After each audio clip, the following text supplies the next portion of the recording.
remekül érzem magam, itt a délelőtti előadások feltöltöttek, ezért is jöttem. Az eddigi részekből mind a három eddig nagyon-nagyon izgalmas volt, és mind a három nagyon hasznos. Nagyon jól érzem magam a konferencián, nagyon tetszett, nagyon jó előadókat hívtatok meg az idén, és nagyon sok mindent tudtam magammal vinni.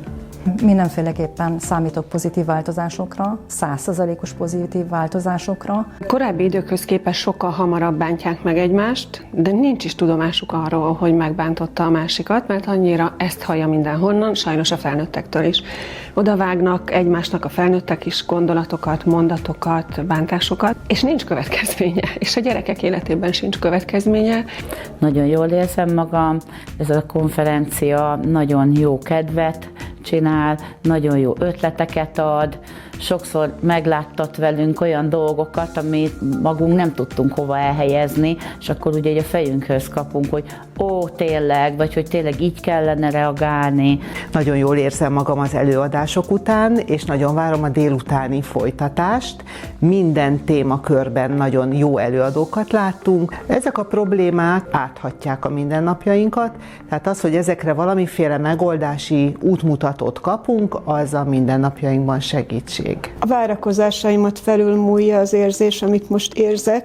Tudtam, hogy ide el kell jönnöm, de az elhangzott délelőtti 3 előadás az abszolút azt erősíti bennem, hogy jó, hogy eljöttem, és megérte, és szuperul érzem magam. Az Antónia által bemutatott programot mindenképpen be szeretném vezetni a saját osztályomba, és a kollégákkal az iskolában is meg szeretném ismertetni. Erre a programra azért van szükség a mai világban, mert a mai világban rohanunk, és igazából az igazi értékekről leggyakrabban megfeledkezünk. Be tudom építeni az hallottakat a gyakorlatomba, bőszen jegyzeteltem, és kaptam olyan tippeket és praktikákat, amiket tudok alkalmazni könnyedén. Úgy gondolom, hogy a program bevezetése a tolerancia, az egymás iránti tolerancia növelésében hozna változást, és hát az agresszió kezelésében a gyermekek között, illetve mi is kapnánk egy eszközt a neveléshez. Hát azt a változást hozhatja az elfogadás program, hogy valóban a gyerekek elfogadóbbak lesznek. Azért van szükségünk erre a programra, mert a gyerekeknek nagyon kevés értékeik vannak, és a jövőben tulajdonképpen ez nagyon-nagyon fontos mindenkinek, mind a pedagógusoknak, mind az emberiségnek, mindenkinek. Ezeket most már ebben az évben be fogom tudni építeni, mert most lettem végre osztályfőnök, kibekeltem ugye sok év után, és be fogom tudni az etika órákra hozni ezt a programot, amihez most is majd videót kapunk. Nagyon jól fogom tudni ezt a programot hasznosítani velük, mert ez az érzékenyítést én egyébként is beletettem az éves térvállalásomba. Már az első előadó után úgy éreztem, hogy hatalmas tudással, hatalmas ismeretanyaggal fogok távozni ebből a továbbképzésből, ebből a programból, ebből a konferenciából, mert nagyon jó előadások voltak. Mindenképpen szeretném az iskolai elfogadás program bevezetését a tanítópárommal együtt bevezetni az osztályunkba.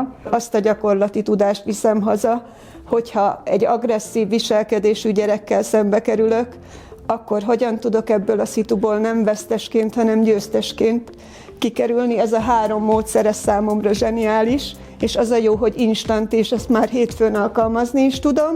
Van egy program, illetve van 2 program, amit mondjuk most én 8-os osztályfőnök vagyok, amit a következő osztályommal elkezdhetek, és lesz egy 4 éves kifutásunk. Tehát nekem mind a 3 a maga nevében zseniális volt, és mindből viszek haza olyan töltetet, ami miatt itt vagyok. Itt a kisfilmekben nagyon megható jeleneteknek voltunk szemtanúi, amiket szinte azonnal szerettem volna továbbvinni a diákjaimnak is, és megmutatni, hogy ezek miről szólnak. Mivel én az intézményemben igazgatóhelyettesként dolgozom, én már rögtön azon kezdtem el gondolkodni, hogy milyen előadáson fogom ezt továbbadni a szülőknek. Azt mondom, hogy 100%-osan fogom tudni használni, és tovább is fogom adni, mert ezzel a problémával nem csak én küzdök, hanem a tantestületben szerintem mindenki. Hát az iskolai elfogadás programra főleg azért van szükség, mert a gyerekekre azon túl, hogy kevesebb figyelmet kapnak otthon, vagy bármilyen társadalmi körben, ugye nagyon negatívan hatnak ezek az online információk. Pedig tényleg annyi segítséget adott a mindennapokhoz, hogy ezeket pedig a kollégáknak fogom továbbítani, és a klassulira be fogunk jelentkezni. Sok olyan konferencián voltam, meg előadást hallgattam, ami felvértezett egy csomó elméleti tudással, de elég volt az elméletből, ilyenekre vágytam már, hogy konkrétan megmondják, hogy ezt lehet tenni, ezt lehet egy szituban mondani, és ez szuper. Kicsit derűsebb és boldogabb diákokat köszönhetnénk nap mint nap az intézményben.